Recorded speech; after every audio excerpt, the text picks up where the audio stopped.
بسم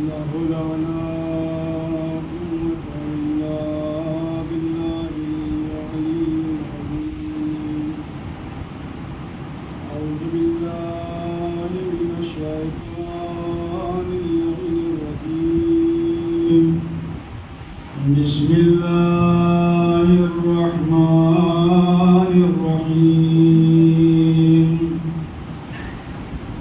الحمد لله رب العالمين والعاقبة للمتقين والجنة للمؤمنين والنار للملحدين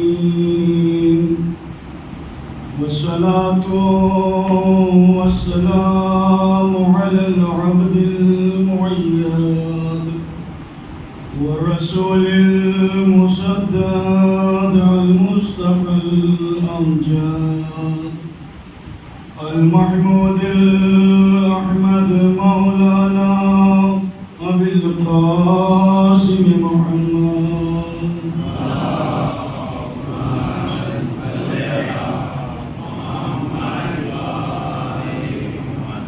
وعلى آله الطيبين الطاهرين المعصومين المظلومين الذين أذهب الله عنهم الرجس وطهرهم تطهيرا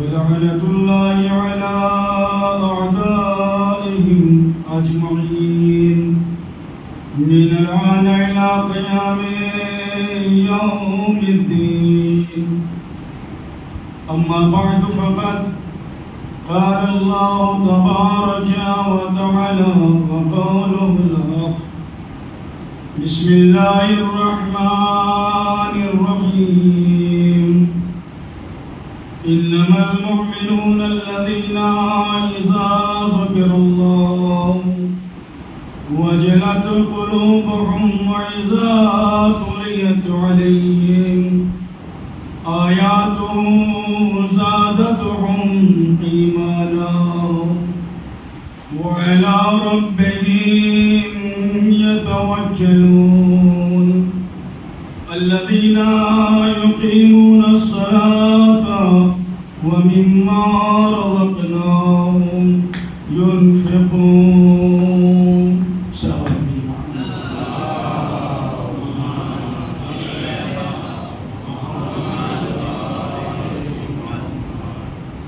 عزیزان محترم موالیان حیدر کردار سورہ انفال کی یہ دوسری آیت کریمہ جس میں خداوند عالم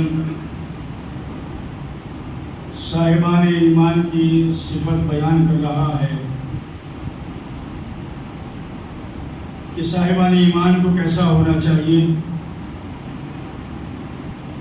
سماج اور معاشرے میں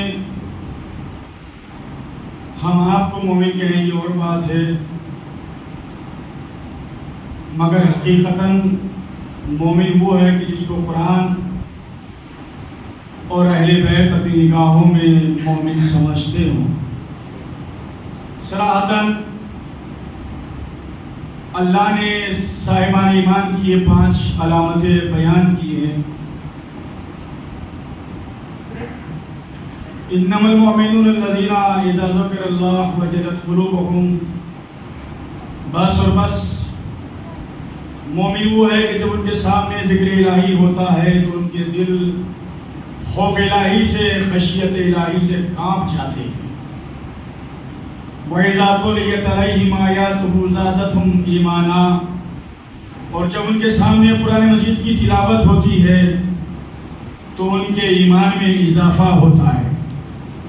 وَعَلَى رَبِّهِمْ يَتَوَكَّلُونَ، صاحبان ایمان کی تیسری علامت یہ ہے کہ وہ صرف اپنے پروردگار پر بھروسہ کرتے ہیں، اعتماد کرتے ہیں الذین یقیمون الصلاۃ، چوتھی علامت یہ ہے کہ صاحبان ایمان نماز کو قائم کرتے ہیں، وَمِمَّا رَزَقْنَاهُمْ يُنْفِقُونَ، اور پانچویں علامت یہ ہے کہ اللہ نے جو ان کو رزق دیا ہے اس میں سے وہ راہ خدا میں خرچ کرتے ہیں۔ اور جب یہ پانچوں علامت پوری ہو جائے تو پھر قرآن کہتا ہے وَأُولَٰئِكَ هُمُ الْمُؤْمِنُونَ حَقًّا، حقیقتاً در حقیقت بس اور بس یہی مومن ہیں قرآن کی نگاہ میں۔ لہم درجات، اور جب یہ پانچوں چیزیں انسان ان کو عملی جامہ پہنا دیں تو قرآن کہتا ہے لہم درجات، ان کے لیے درجات ہیں، درجہ نہیں ہے، درجات ہیں۔ ورزق کریم، اور ان کے لیے پاک و پاکیزہ رزق ہے، طیب و طاہر رزق ہے۔ دیکھیے وہ خداوند عالم آپ سے کتنی محبت کرتا ہے، جتنی محبت ایک ماں اپنے بچے سے کرتی ہے اس سے کہیں زیادہ خدا آپ سے محبت کرتا ہے۔ یہ اور بات ہے کہ ہم اس کا احساس نہ ہونے پائے، ہم اس کی طرف فکر نہ کرنے پائیں، ورنہ وہ خدا کہ جس نے تمہیں شکم مادر میں بھی بھوکا نہ رہنے دیا، اب ہمارا فطری طور پر تقاضا کیا ہے کہ جس خدا نے آپ کو شکم مادر میں بھوکا نہ رہنے دیا ہو، ہم بھی اس خدا کو فراموش نہ کر پائیں۔ ہم خدا کو کیسے پہچانیں؟ کیا نمازوں کے ذریعے سے پہچانیں، روزوں کے ذریعے سے پہچانیں، حج کر کے خدا کو پہچانیں، زکات و خمس نکال کر کے خدا کی معرفت حاصل کریں؟ کیسے خدا کو پہچانیں؟ جب میرے مولا حسین سے معلوم کیا گیا مولا یہ بتائیے گا ہم خدا کو کیسے پہچانیں، خدا کی معرفت کیسے حاصل کریں، تو ایک مرتبہ امام حسین نے سر کو بلند کیا اور سر کو بلند کرنے کے بعد میں کہا جس نے ہمیں پہچان لیا اس نے خدا کو پہچان لیا۔ ایک صلوات دیجیے محمد والے محمد پر۔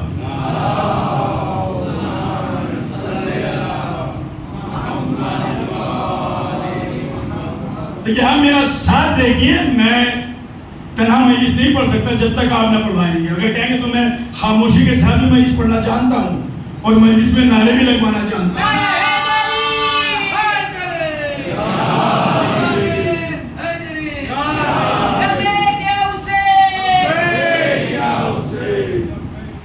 دیکھیے میں نے ایک جملہ شاید اسی مجلس میں کہا تھا لبیک یا حسین، اس کے معنی کیا ہے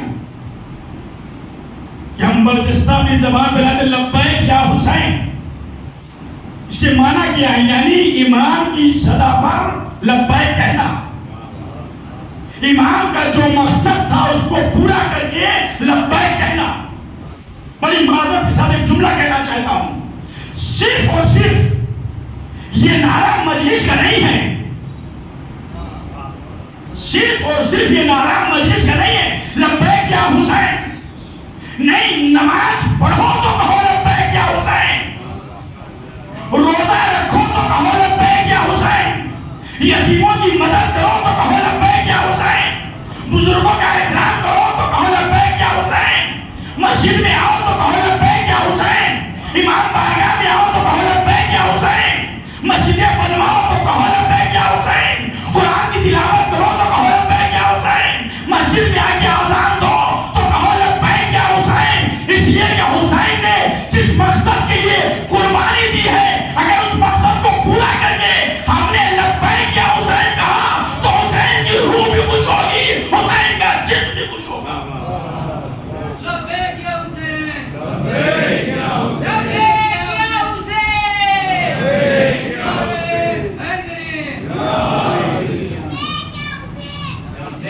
یا حسین، یہ چھوٹا موٹا نعرہ نہیں ہے لبیک یا حسین، یہ تو سرزمین لبنان سے حسن نصر اللہ نے بتایا تھا کہ حسن نصر اللہ نے بتایا کہ لبیک یا حسین کے معنی کیا ہے۔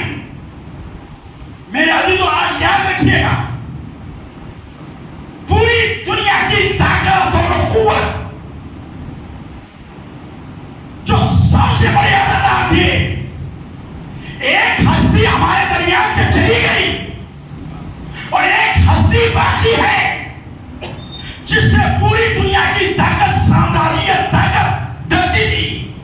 پہلی طاقت کا نام ہے خمینی روح اللہ, دوسری طاقت کا نام ہے حسن نصر اللہ. آج پوری دنیا کی طاقت و قوت ان دو ہستی سے ڈرتی ہے. ایک چلی گئی اور ایک باقی ہے. ارے 1400 سال کے بعد یہ سب سے زیادہ کا تحفہ ہے میرا دیسو, صدقہ ہے کہ 1400 برس کے بعد امریکہ, کینیڈا اور فرانس جیسی طاقت ان دو شخصیتوں کی طاقت کو نہ سمجھ پائی. ایک کا نام خمینی روح اللہ, دوسرے کا نام حسن نصر اللہ. تو سوچو 1400 سال پہلے دنیا اس کی طاقت کو کیا سمجھتی, جسے خدا نے اے اللہ بھی کہا, نصر اللہ بھی کہا, فضل اللہ بھی کہا, جب اللہ بھی کہا. ایک سلام بھی محمد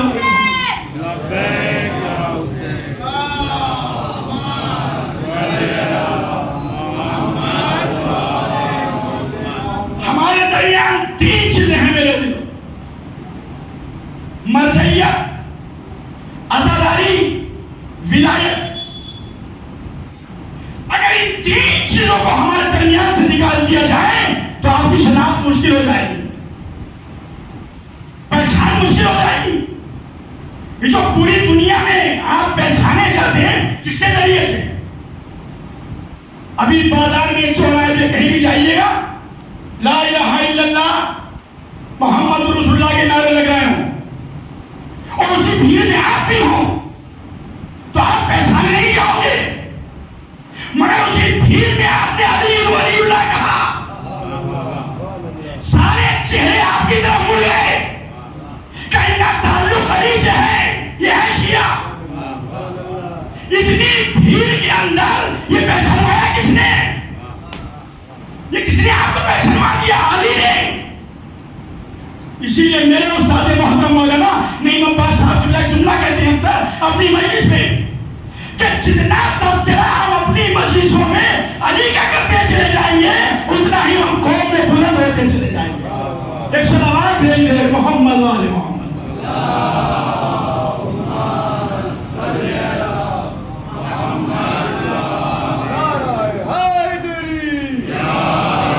تو ولایت, عزاداری, مرجعیت.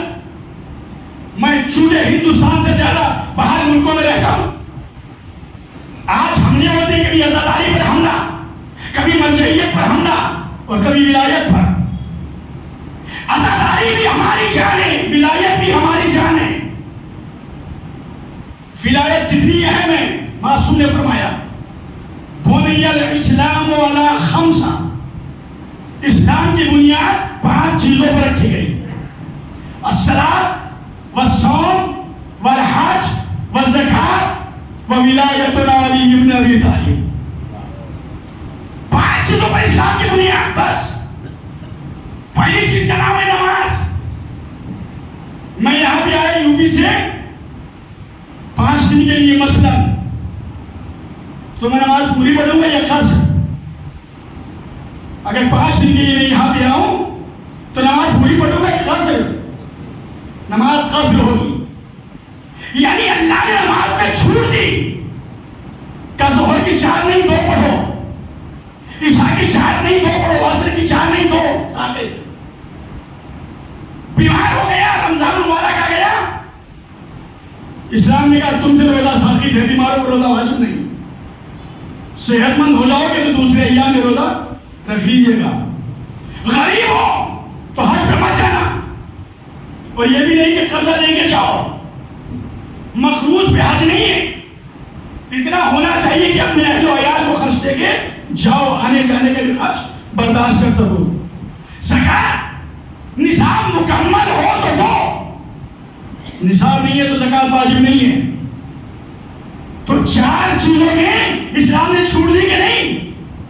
نماز میں چھوٹ ہے, روزے میں, زکات میں, حج میں, مگر ایک ہے ولایت.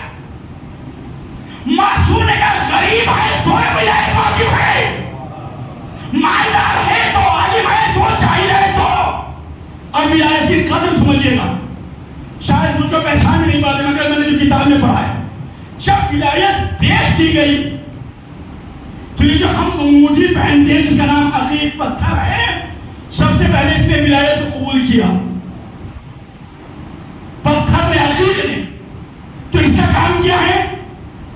جب عقیق نے ولایت کو قبول کر لیا تو اس کا کام کیا ہے کہ جو شخص بھی پہنے گا یہ پتھر اس کی حفاظت کرے گا. عقیق جو پہنے گا اس کی حفاظت کرے گا. اچھا آج فیروزہ خریدیے گا, نیلم خریدیے گا, سارے مہنگے مگر عقیق سستا کیوں؟ ولایت کو قبول کیا سستا کیوں؟ تاکہ اسے ہر انسان پہن سکے, غریب بھی پہنے مالدار بھی. اب مجھے یہاں کا نہیں پتا مگر میں اپنے علاقے کا جانتا ہوں جب کوئی مر جاتا ہے تو عقیق کا دانہ اس کے منہ میں رکھا جاتا ہے. کیا؟ تاکہ جب تک یہ زندہ تھا یہ اس کی حفاظت کر رہا تھا, مر گیا ہے اب بھی اس کی حفاظت کرے گا. ایک صلوات بھیج دے محمد و آل محمد.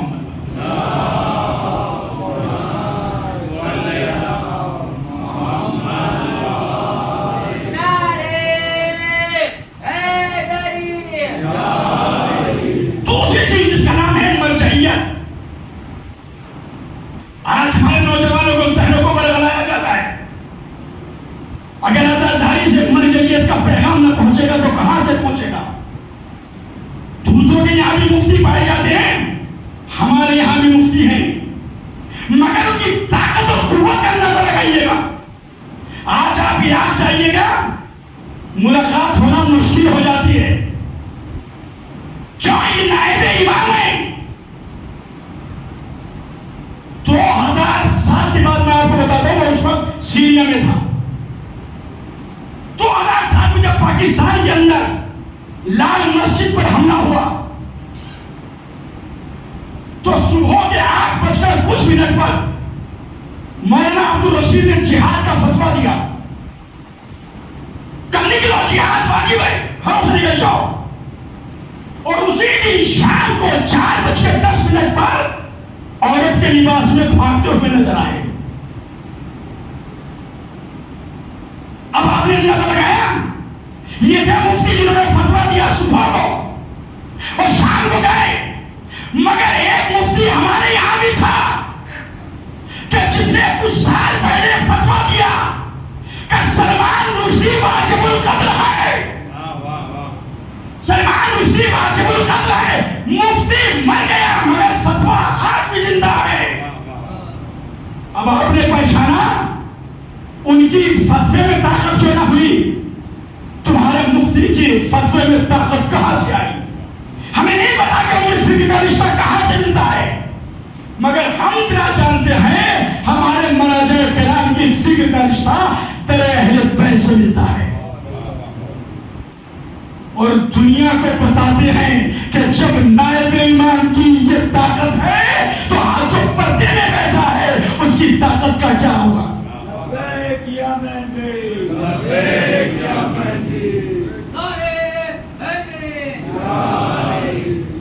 یہ ہمارے نائب اپنے ایمان کی عظمت کو بتاتے ہیں. ہمیں پہچانو, نائب کو پہچانو تو بعد میں امام کو پہچاننا. یہ ہمیشہ چاہو امام وارث بولتا ہے.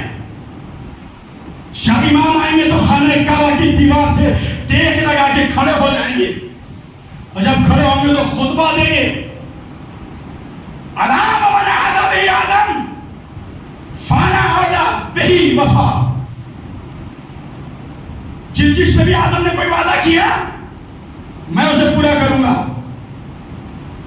آج قبرستان کے اندر کسی کے باپ کا انتقال ہو جائے تو بیٹا ہی تو بولتا ہے نا وارث کہ میرے باپ پہ جس کا قرضہ ہو مجھ سے آگے سوال کرے, میں دوں گا.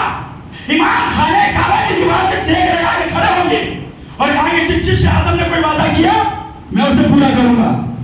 علام من عہد به نوح فانا اولی بوفائہ. جس سے بھی نوح نے کوئی وعدہ کیا میں اسے پورا کروں گا, مجھ سے آگے گئے. علام من عہد به شیش فانا اولی بوفائہ. جس کسی سے بھی شیش نے کوئی وعدہ کیا میں اسے پورا کروں گا، میرے پاس آؤ گے۔ اللہم من عہد بہ ابراہیم فانا اولی بوفائہ، آؤ میرے ہاتھ پر بیعت کرو۔ اس کے بعد ایمان کہیں گے یہ ہاتھ بھی کسی غیر کا ہاتھ نہیں ہے، جو علی کا ہاتھ تھا وہی ہاتھ یہ ہے، جو ہاتھ محمد کا تھا وہی ہاتھ میرا ہے۔ مجھ سے میں نے وعدہ کیا ہے، آؤ مجھ سے کرو۔ اس کا مطلب یہ ہوا اگر حسین وارث آدم ہے، نوح کے وارث حسین ہے، ابراہیم و اسماعیل کے وارث حسین ہے، تو جو پردے میں بیٹھا ہے وہ بھی آدم کا بھی وارث ہے، نوح کا بھی وارث ہے، ابراہیم کا بھی وارث ہے۔ 1,24,000 انبیاء کا وارث ہمارا امام۔ آج ہمیں پہچاننا چاہیے میرے عزیزوں، ہمارا امام ہم سے کیا چاہتا ہے۔ امام کو جس نے پہچان لیا، اسی لیے تو معصوم نے ارشاد فرمایا من مات ولم یعرف امام زمانہ فقط میتۃ جاہلیہ، جو شخص مر جائے اور اپنے زمانے کے امام کو نہ پہچانے، اس کی موت جاہلیت کی موت ہوتی ہے، اس کی موت کفر کی موت ہوتی ہے۔ اور جو امام کو پہچان لے اس کی موت مومن کی موت۔ پہلے ایمان کو پہچانیے میرے عزیز۔ آیت میں کیا ہے؟ وَعَلَىٰ رَبِّهِمْ يَتَوَكَّلُونَ۔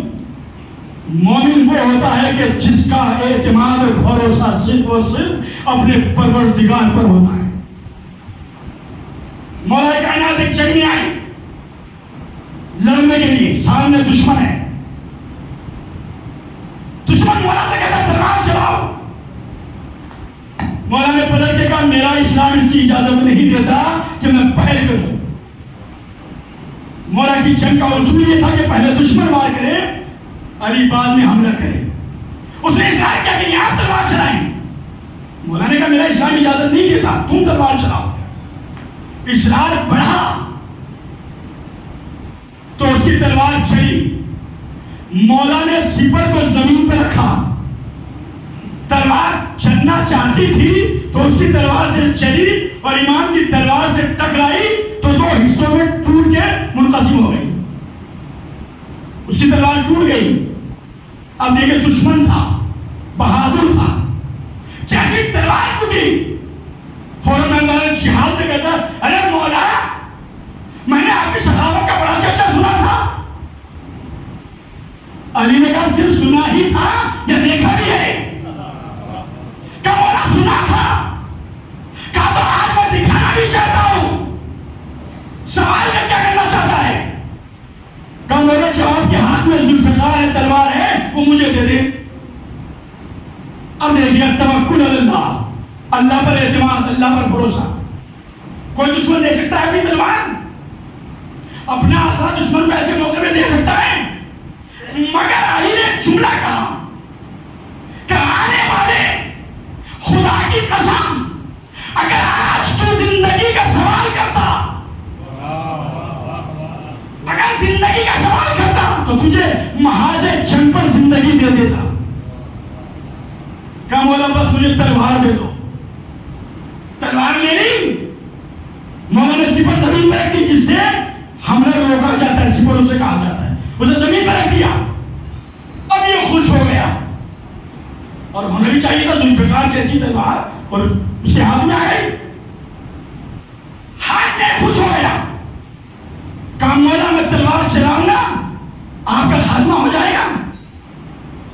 اب دیکھیے گا توکل اللہ، کہ میں تلوار چلاؤں گا سر قلم کر دوں گا آپ کا خاتمہ ہو جائے گا۔ میرے مولا نے معرفت بھرا جملہ کہا میں جنگ تو اس لیے کر رہا ہوں تاکہ یہ بدعقیدگی ختم ہو جائے۔ کہا مولا کیسے؟ کہا میں دنیا والوں کو بتانا چاہتا ہوں موت و حیات کا مالک خدا ہوتا ہے، بندہ نہیں ہوتا۔ موت و حیات کا مالک خدا ہوتا ہے، بندہ نہیں۔ کہا مولا کہنا کیا چاہتی ہے؟ کہا سن، جسے خدا بچانا چاہے،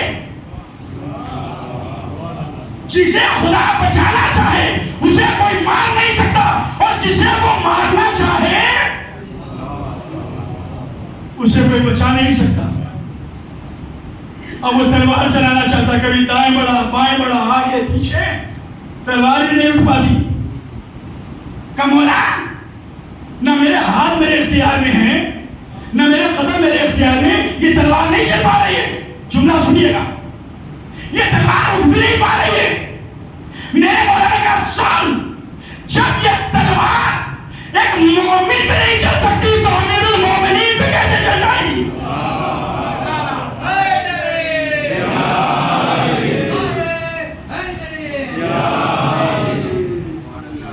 یہ تلوار ذوالفقار کا کرشمہ ہے کہ اگر بارش کے ہاتھ میں چلی جائے تو 70 نسلیں دیکھ کے چلتی ہے. کہاں کافر ہے اور کہاں مومن ہے؟ اگر 70 نسلوں کے اندر کوئی مومن آ جائے تو یہ ذوالفقار نہیں چلتی، یہ تلوار نہیں چلتی. کسان اگر یہ مومن پہ نہیں چل سکتی تو امیر المومنین پہ کیسے چل جائے گی؟ ایک مرتبہ کہا مولا یہ تلوار لے لیجیے گا، اپنے ہاتھوں میں لے لیجیے گا. مولا نے کہا لے بھی اس لیے رہا ہوں کہ تو اس کا اہل نہیں ہے، ورنہ ہم جو دے دیتے ہیں واپس نہیں لیتے. اس لیے لے رہا ہوں، اس کا اہل نہیں ہے. تلوار دی اور دینے کے بعد کہا مولا مجھے کلمہ پڑھوا دو. مولا نے کہا میں نے تو تجھ سے نہیں کہا تھا تو کلمہ پڑھ، تو جنگ کرنے کے لیے آیا تھا کہ نہیں میرے مولا مجھے کلمہ پڑھوا دو. علی نے کلمہ پڑھوایا اور تاریخ کے سنہرے پاس پر جملہ لکھا، پہچانو اسلام تلوار کے ذریعے سے نہیں پھیلا، اس کردار کے ذریعے سے پھیلا ہے، اخلاق کے ذریعے سے پھیلا ہے. ایک صلوات بھیج دے محمد و آل محمد.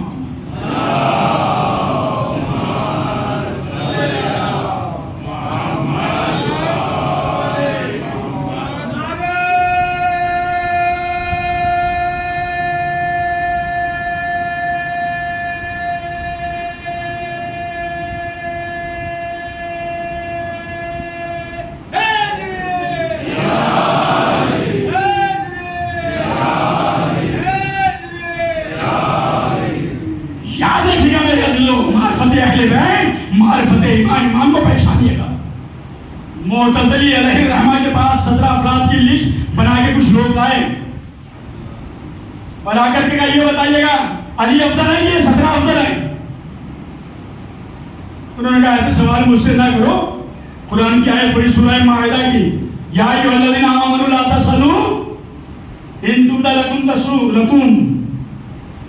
یہ صاحبان ایمان ایسے سوال نہ کرو، اگر میں بتا بھی دوں گا تو تمہیں برا لگ جائے گا. کون افضل ہے؟ کون منصور ہے؟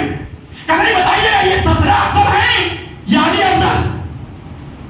اسرار بڑھتا چلا گیا تو معتزلی علیہ الرحمہ نے کہا سنو یہ 17 افراد وہ ہیں کہ آج تک بحث ہو رہی ہے کہ یہ مومن بھی تھے کہ نہیں، بحث ہو رہی ہے مومن بھی تھے کہ نہیں، اور علی وہ ذات ہے کہ آج تک بحث ہو رہی ہے کہ یہ خدا تھا کہ بندہ. آج تک بحث ہو رہی ہے کہ خدا تھا یا بندہ. اگر یہ 17 افراد اس کو سجدہ نہ کرتے تو کافر کہلاتے، اور اگر علی اس کو سجدہ نہ کرتا، علی اس کو سجدہ نہ کرتا تو خدا کہتا تھا. اس لیے اس کے کمالات، اس کے صفات کے مظہر کا نام ہے علی ابن ابی طالب. یہ اہل بیت اس کے صفات کمالات کا مظہر ہے. آج چونکہ 2 محرم ہے میرے عزیزو، مجھے پڑھنا کچھ اور تھا مگر گفتگو کہیں اور چلی گئی. اسی امام کا بیٹا، اسی علی کا بیٹا، خدا کی ذات پر کتنا اعتماد ہوتا ہے امام کو. اور اگر ہم امام کے چاہنے والے ہیں تو نہ ہمارے سامنے دنیا ہے، بس ہمارے سامنے امام ہے. ہمارے سامنے امام، اور جب امام آ جائے تو پھر یہ نہیں کہ ہم یہ کام کر رہے ہیں کیوں اور چل نہیں. جب بھی آ جائے اور تمہیں آواز دے تو لبیک کہہ دو. ابھی مسائل کی رات آئے گی، شب عاشور مسائل سنیں گے. شب عاشور میں ہوا کیا تھا کربلا میں؟ میں ابھی مسائل نہیں پڑھ رہا ہوں. کیا ہوا تھا کربلا میں؟ چھوٹے چھوٹے بچوں کو مائیں تیار کر رہی تھی کہ کل قیامت کا دن ہے، کل اپنے امام پر جان قربان کر دینا.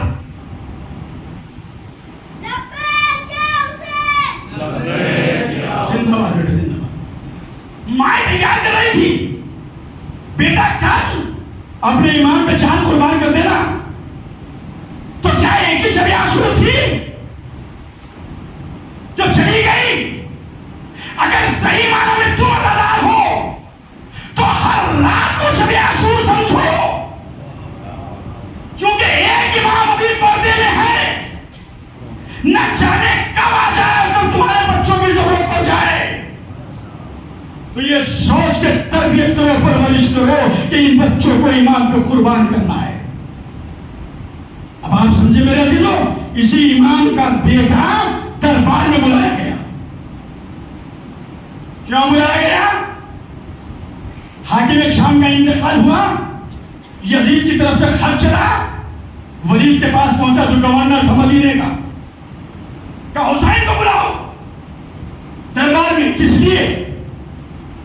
کہ بیعت لینی ہے حسین سے. بنی ہاشم کے جھلمٹ میں حسین چلے، دربار میں آ کے کھڑے ہو گئے. کیوں بلایا ہے؟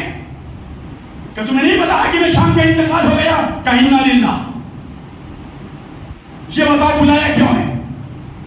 کہ یزید کی طرف سے پیغام آیا ہے یا تم بیعت کرو یا تمہارا سر قلم کیا جائے گا. امام نے کہا کہ رات کے سناٹے میں تم نے مجھے بلایا ہے، دن کے اجالے میں مجھے بلانا تو میں بات کروں گا. ملان پہلو بیٹھا ہے، ولید اگر یہ بچے چلے گئے تو تمہارے ہاتھ نہیں آئیں گے. بلکہ حسین اور پلٹ کے مرتبہ مروان کو دیکھا اور مروان کو دیکھ کے کہا جنت زرخا، یہ نیلی آنکھوں والی ماں کے دے دے، تو اور مجھے موت سے ڈراتا ہے. بنی ہاشم میں سے کوئی اندر نہیں آیا تھا، قمر بنی ہاشم دروازے پر تھے. یا عباس یا سکینہ یا سیدی یا عباس یا عبدالفضل عباس. دروازے پہ امام کے حکم سے کھڑے میں جناب عباس. خدا کی قسم اگر عباس حسین کے ساتھ دربار ولید میں چلے جاتے تو مروان عباس کو دیکھ کے خود بخود مر جاتا. مگر عباس نے یہ پیغام دیا چاہنے والوں کو کہ جذبات میں آنے کا نام عزاداری نہیں ہے، اتباع ایمان کا نام عزاداری ہے. ایمان کہے تلوار چلاؤ تو تلوار چلانا عبادت ہے، اور ایمان کہے رک جاؤ تو اپنے صبر کی مہار کو کنٹرول میں کر لو، اسی کا نام عبادت ہے.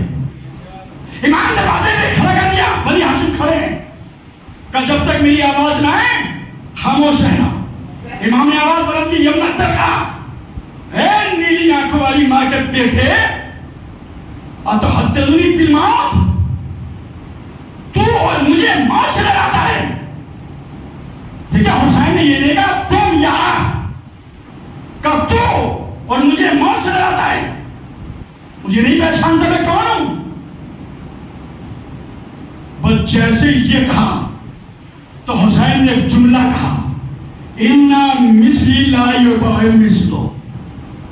اے مروان ولید، یزید تک بیان پہنچاؤ، مجھ جیسا اس جیسے کی بیعت نہیں کر سکتا.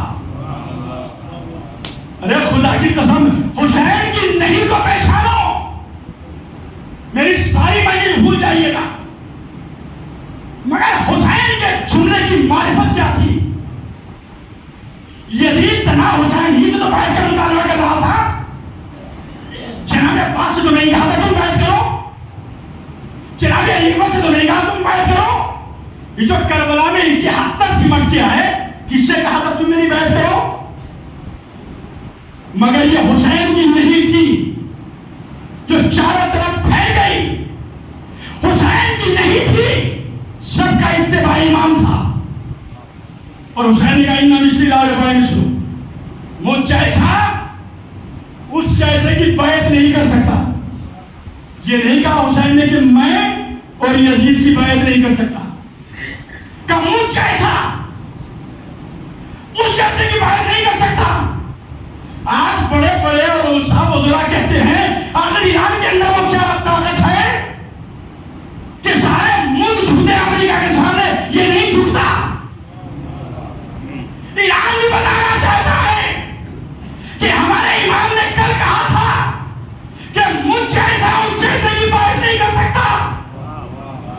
ہم بھی تو حسین کے غلام ہیں نا. اگر حسین اس جیسے کی بیعت نہیں کر سکتا تو ہم بھی اس جیسے کی بیعت نہیں کر سکتے. اور امام نے تعریف کو دہرایا کہ میرے بعد اگر میرا بیٹا سجاد مجھ جیسا ہوگا تو اس جیسے کی بیعت نہیں کر سکتا. پوری تاریخ کو دہرایا. اور شاید یہی وجہ تھی کہ علامہ معین الدین چشتی نے بھی مولا کے اس قول کو سن کے شعر کہا کہ شاہ است حسین، بادشاہ است حسین، دین است حسین، دی پناہ است حسین، حقا کے بنا لا الہ است حسین. مولا کے اسی قول کو سمجھ کے انہوں نے بھی کہا کہ انہ مثلی لا یباع مثلو. تو خواجہ معین الدین نے کیا کہا؟ بادشاہ حسین، شاہ حسین، بادشاہ حسین. حسین شاہ بھی ہے، بادشاہ بھی. حسین دین بھی ہے، دین پناہ بھی ہے. سردار ندار در دست یزید، حقا کے بنا لا الہ است حسین. آپ نے سن لیا اور میں نے پڑھ دیا. خواجہ معین الدین چشتی پہچانے کس کے ذریعے سے گئے؟ کیا اپنی پوری زندگی کے اندر یہی 4 شعر کہتے انہوں نے؟ مگر آج بچے کو یاد ہے. پر اور بھی تو شعر ہوں گے اور یہ اشعار ہوں گے، مگر تعارف ہوا ہی کے ذریعے سے. شاید حسین بھی بتانا چاہتے ہو کہ ہمارے لیے کچھ بول کے تو دیکھو، ہماری تعریف میں کچھ کہو تو صحیح، ہم تمہیں زندہ رکھیں گے. ایسے شعر ہے نا، شاہ حسین، بادشاہ حسین، 2 مرتبہ حسین کا نام، دین است حسین، دین پناہ است حسین، 4 مرتبہ حسین کا نام. کہیں یزید کا نام آیا؟ 4 جگہوں پر حسین کا نام، کسی ایک جگہ پر یزید کا نام نہیں. پھر کا سردار ندار دست دست یزید، تو حسین کا نام نہیں. حقا کے بنا لا الہ است حسین، اب یزید کا نام نہیں. شاید خواجہ معین الدین چشتی بتانا چاہتے ہو اے یزید تو ہماری نظر میں اتنا گرا ہوا ہے، ہم حسین کے ساتھ شعر میں بھی تیرا نام لینا پسند نہیں کرتے. جب تیرا نام شعر میں لینا پسند نہیں کرتے تو مسند رسالت میں تجھے بیٹھنا کیسے گوارا کریں گے؟ تو ہماری نظر میں پستہ قد ہے. اور ایک جملہ کہہ دوں میرے عزیزو، نوجوان میرے سامنے بیٹھے ہوئے، مہمان کا احترام لازم و واجب ہے کہ نہیں؟ میں یہاں بھی آیا اور یہاں پہ آنے کے بعد جو میرے میزبان میرا احترام نہ کر سکے میں چلا تو جاؤں گا، میرا اذیت ہوگی کہ نہیں؟ اور اگر کوئی باپ اپنی بیٹی کے یہاں جائے اور بیٹی باپ کا احترام نہ کر سکے تو باپ کیا کہے گا؟ بیٹی میں نے تیری شادی ایسے گھر میں کی تھی اور مجھے بھول گئی، میرا احترام نہیں کیا. اور رسول کی زوجہ گھر میں ہے اور بیٹی کا باپ گھر میں داخل ہوا، مسند رسالت میں بیٹھنا چاہتا تھا، بیٹی نے پڑھ کے مسند کو کھینچ لیا کہ بیٹی یہ تم نے کیا کیا؟ کہ تمہیں نہیں پتا بابا جان یہ مسند رسالت ہے. معصوم کی جگہ معصوم بیٹھ سکتا ہے، معصوم کی جگہ غیر معصوم نہیں. ارے بیٹی نے بتا دیا کہ حیات رسول میں نبی کی بیوی کا باپ جب مسند رسالت میں نہیں بیٹھ سکتا تو بعد رسول نبی کی زوجہ کا باپ منبر رسالت میں کیسے بیٹھ سکتا ہے؟ تمام دشمنوں پر شاید رکھیے میرے رسول. امام کو پہچانیے گا امام کون ہوتا ہے. اگر ہم نے امام کو پہچان لیا تو صحیح معنوں میں ہم نے خدا کی معرفت حاصل کر لی، خدا کو پہچان لیا. بھرے دربار سے حسین کہہ کے چلے تو اور ہمیں موت سے ڈراتا ہے، یہ نہیں ہو سکتا. اور یہ کہہ کے حسین چلے انہ مثلی لا یباع مثلی، مجھ جیسا اس جیسے کی بیعت نہیں کر سکتا. جب چلے ہیں حسین تو 71 افراد امام کے ساتھ چلے، چھوٹے بھی ہیں بڑے بھی ہیں، حسین کے ساتھ کربلا میں آ گئے. اور یہ 71 کتنے فنا فی اللہ ہو گئے. حسین نے ایک نہیں کی اتنا کہ میں تیری بات نہیں کر سکتا، میں اس کی بات نہیں کر سکتا. حسین نے شب عاشور چراغ گل کیا، اور چراغ گل کرنے کے بعد نے کہا میں تمہیں جنت دلواؤں گا، واپس جاؤ. 71 کے 71 نے کہا ہم نہیں. کبھی آنا میں شفاعت کراؤں گا، کہا نہیں میں ماں سے جنت دلواؤں گا، چلے جاؤ. کہا نہیں میں تمہارے سر سے پیر کو اٹھائے لیتا ہوں، تم چلے جاؤ. نہیں یہ میرے خون کے پیاسے ہیں، تمہارے نہیں. ان کو تھوڑے دربار میں بلایا تھا، گئے تو حسین تھے نا. حسین کہہ رہے میں پیر اٹھائے لیتا ہوں، حسین کہہ رہے میں جنت بھی دلواؤں گا. آپ مجھے بتائیے کتنا مجمع میرے سامنے بیٹھا ہے. میں اس سے پہلے آپ نے نماز پڑھی کیوں پڑھی؟ کہ تاکہ جنت میں چلے جائیں، کامیاب زندگی بسر ہو جائے، جنت میں جائیں.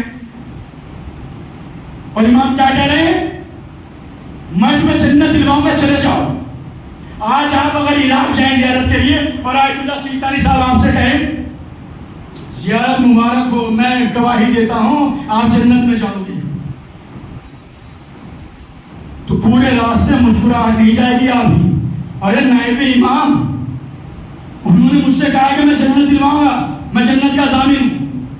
اور بڑا سے نفیس امام کربلا میں کھڑے ہوئے کہہ رہے ہیں میں جنت دلواؤں گا اپنے نانا سے، جاؤ تم چلے جاؤ، میں شفاعت کراؤں گا، میں بیعت کو اٹھائے لیتا ہوں. تو اب تو جانا چاہیے تھا کہ نہیں؟ یہ کربلا میں آئے کیوں کیا صاحب؟ جنت ہی کے لیے تو آئے تھے نا. اور جنت کہہ رہے ہیں خود امام کہ ہم جنت دلوائیں گے، تم چلے جاؤ.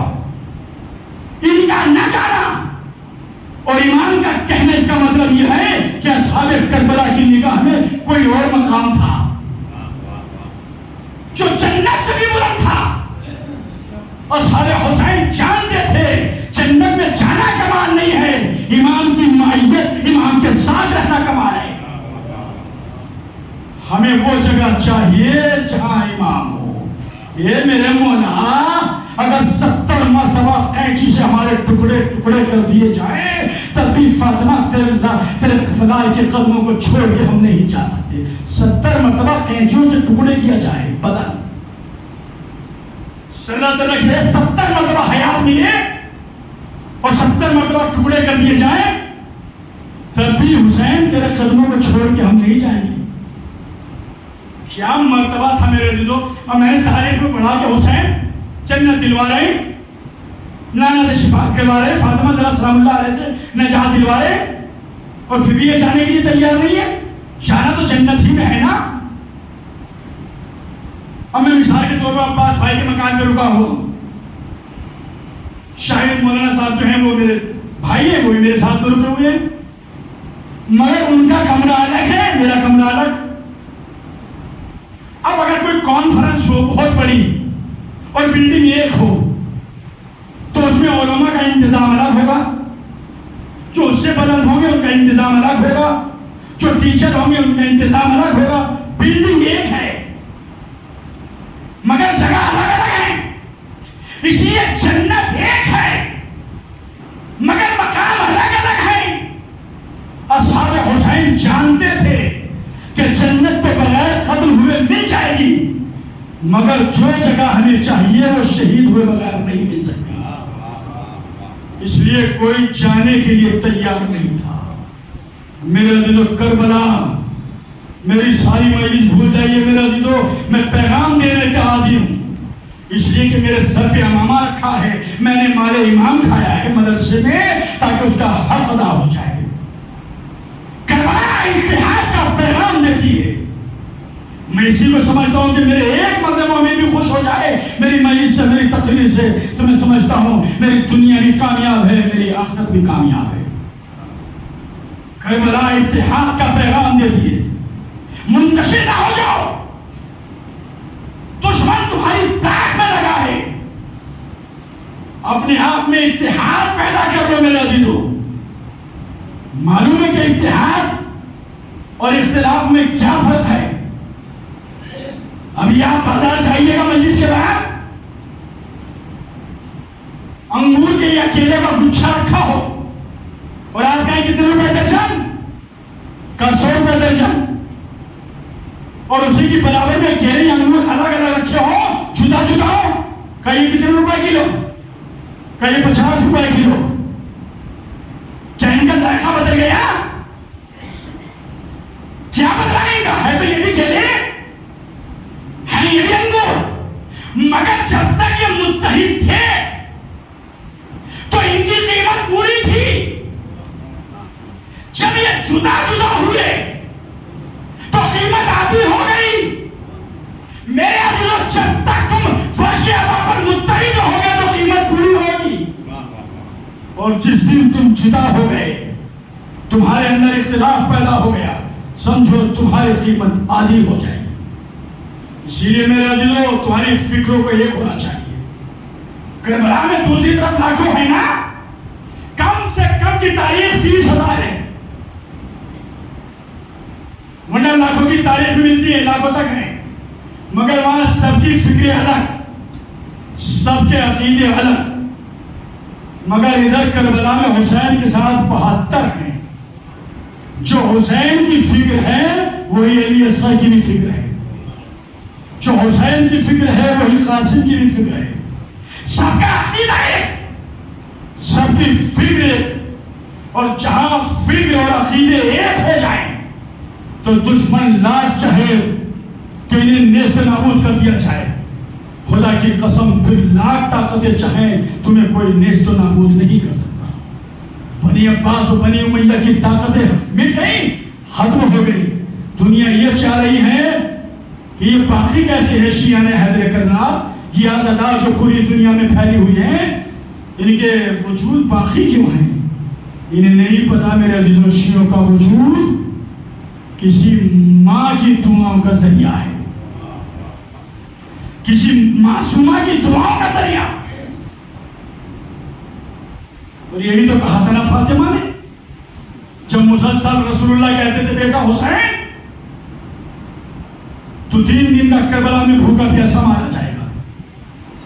ماں کے سامنے کہا، بھائی کے سامنے کہا، نانا بھی بیٹھے، بابا بھی بیٹھے، سب کہا حسین تو 3 دن تک کربلا میں بھوکا پیاسا شہید کر دیا جائے گا. کہا نانا مسلسل میں سنتا ہوں، کہا مجھے 3 دن کا بھوکا پیاسا کربلا میں شہید کر دیا جائے گا. یہ بتائیے گا نانا آپ میرے عزاداروں کو، رونے والے کو کیا دیں گے؟ رسول اللہ نے کہا بیٹا میں شافی محشر ہوں، میں ان کی شفاعت کرا دوں گا. بابا آپ کیا دیں گے؟ کہ میں ساقی کوثر ہوں، جو تیرے رونے والے ہوں گے انہیں حوض کوثر سے سیراب کروں گا. بھیا آپ کیا دیں گے؟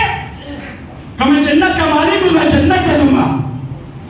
حسین مڑے ماں کی طرف اور آگے زانو پہ بیٹھ گئے. اماں تمہاری تمنا تھی نا کہ بابا سے مستقل معلوم کرتی تھی اپنے بابا سے، بابا یہ بتائیے گا جب میرا بچہ 3 دن کا بھوکا پیاسا مارا جائے گا تو اس پہ روئے گا کون؟ تو رسول اللہ کہتے خدا ایک قوم پیدا کرے گا کہ اس کے جوان تیرے جوانوں کا ماتم کریں گے، اس کی عورتیں تیری عورتوں کا ماتم، اس کے بچے تیرے بچوں کا ماتم. اماں تم بتاؤ تم کیا دو گی؟ کلیجہ پھٹتا ہے خدا کی قسم. حسین ماں کے زانوں میں بیٹھے، ماں نے پڑھ کے بچے کا بوسہ دیا، اور جب بوسہ دیا تو ماں نے ایک جملہ کہا، بیٹا مجھ سے سننا چاہتا ہے نا کہ میں کیا کہوں گی؟ سن، تیری ماں جنت کے دروازے میں بالوں کو بکھیر کے بیٹھ جائے.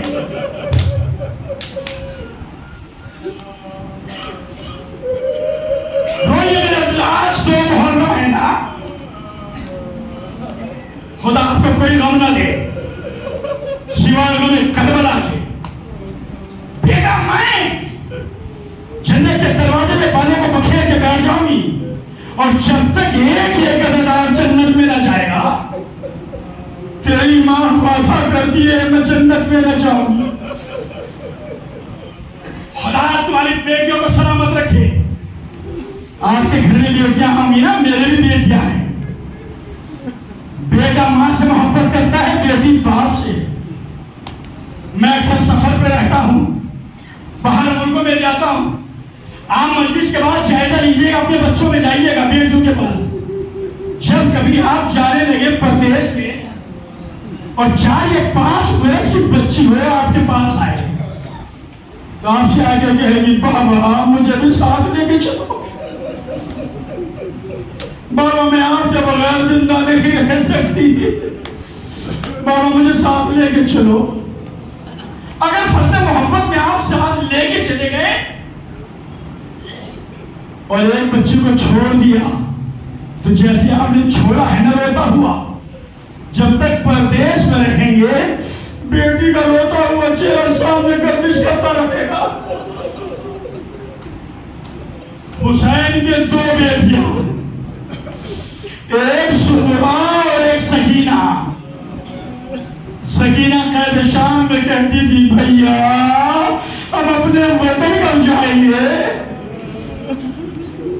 اور سہرا کہتی تھی بھوبی اماں بابا سے میری سفارش کر دو مجھے بھی ساتھ لے کر کے چلیں. قافلہ چلا, ہر ایک بیوی رخصت ہو رہی ہے جناب سہرا سے, گھر کی چابی سہرا کے پاس. آخر میں جناب زینب آئی, بیٹھ گئی. بھوبی اماں مجھے بھی ساتھ لے کے چلو. کبھی کی انتظار کرنا تیری پھوپھی واپس آئے گی. سہرا کہتی ہاں یہ تو میں بھی جانتی ہوں کہ آپ واپس آؤ گی مگر میرا بابا واپس نہیں آئے گا.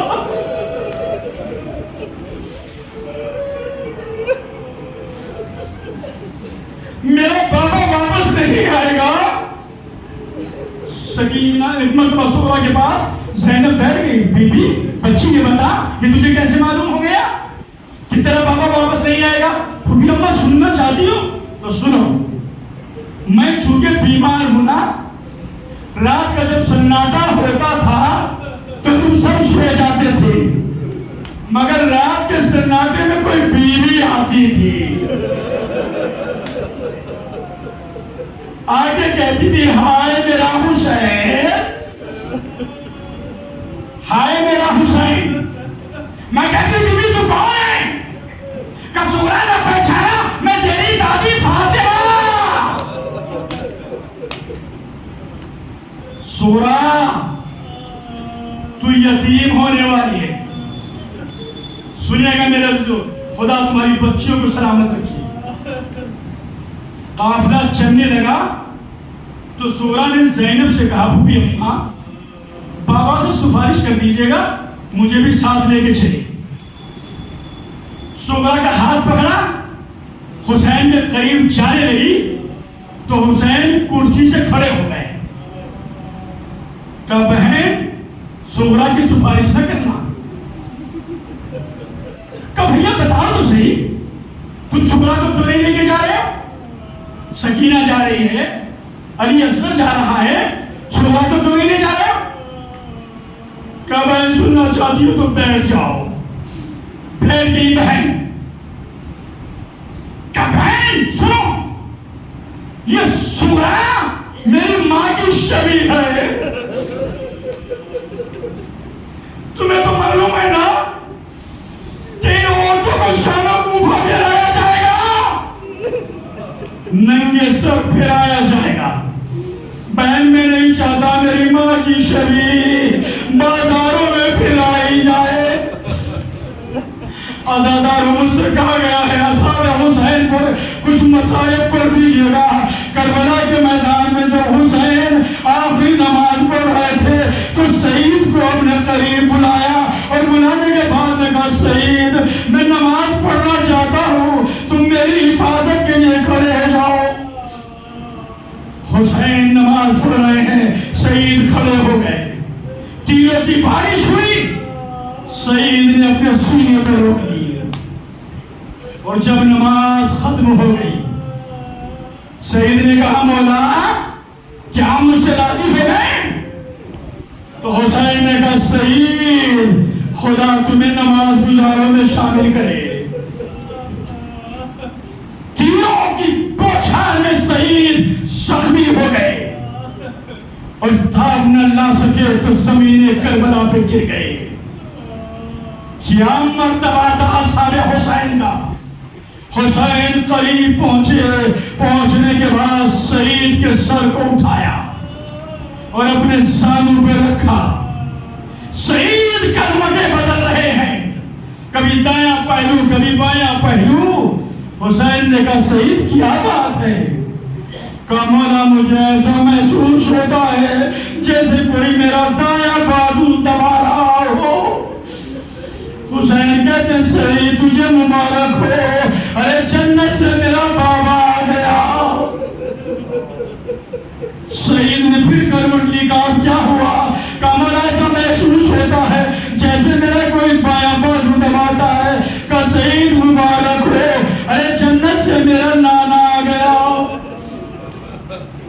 ایک مرتبہ سعید پیروں کو سمیٹنا چاہتے، کہا سعید اب کیا ہو گیا؟ کہا مولا ایسا محسوس ہوتا ہے جیسے میری پائے کی کوئی بیوی بیٹھی ہے۔ روئیے کا خدا کی قسم، مولا ایسا محسوس ہوتا ہے جیسے کوئی کالے برقعے میں کوئی بیوی بیٹھی ہے۔ حسین نے کہا سعید اب اٹھ کے بیٹھ جاؤ۔ کہا مولا کیا ہوا؟ کہا تجھے نہیں پتا؟ ارے میری ماں فاطمہ تیرے قریب۔ سعید اٹھ کے بیٹھ جاؤ، میری ماں آ گئی۔ میں کہا میرے فاطمہ زہرا اگر آج تم سعید کے قریب آ گئی تو اس وقت بھی آ جانا جب حسین علی اکبر کا لاش آ کے حسین کو سہارا دے دینا۔ ازادار یہ ایک سعید تھا جہاں ماں فاطمہ قریب آ گئی، اور ایک صحابی اور ہے جس کا نام ہے جان۔ شب عاشورہ کے حسین کے قریب آ کے کہا مولا کیا میرا نام فہرست میں نہیں ہے؟ مولا کیا میرا نام اس لیے فہرست میں نہیں ہے کہ میرے جسم کا رنگ کالا ہے، میرے جسم سے بو آتی ہے؟ کہا جان یہ تو عاشور کا دن بتائے گا۔ عاشور کا دن آیا، بس بھائی تمام عاشور کا دن آیا، جان نے اجازت دی اور میدان میں آئے۔ جب زخموں کی تاب لائے جان اور زخم ہو چکے، ایک مطلب بے ہوش ہو کے زمین پہ گرے، اور جب ہوش آیا تو آنکھ کھلی تو کیا دیکھا؟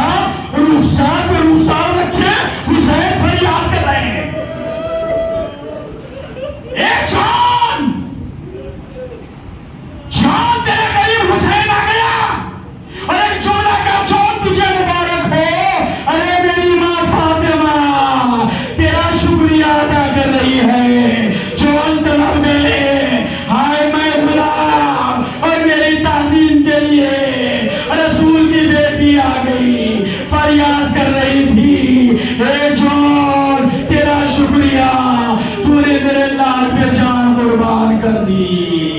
عزادارو فاطمہ کا لال کربلا میں گر گیا۔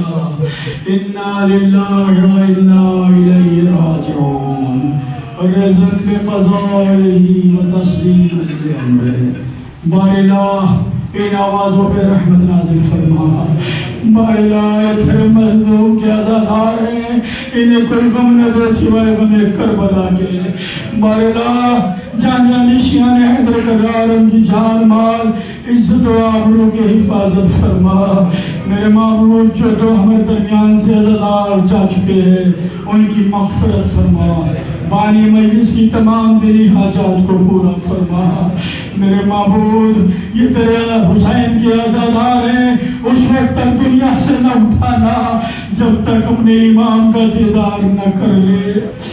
میرے معبود ہمیں سیرت معصومین پہ چلنے کی توفیق عطا فرما، ہمیں زیادہ سے زیادہ علم دین حاصل کرنے کی توفیق عطا فرما۔ معبود اگر علم دے تو اس کے مطابق عمل کرنے کی توفیق عطا فرما۔ میرے معبود مقامات مقدسہ کی حفاظت فرما، مراجع کرام کی حفاظت فرما، ہمارے نوجوانوں کو سیرت علی اکبر پہ چلنے کی توفیق عطا فرما۔ اے میرے معبود، دل بے قرار ہے، آنکھیں بیتاب ہیں، جس امام کی رعیت میں ہم زندگی بسر کر رہے ہیں، سرکار ولی عصر امام زمانہ کے ظہور میں تعجیل فرما، ان کے آوان و انصار میں ہم سب کو شمار فرما۔ ربنا تقبل منا انک انت السمیع العلیم۔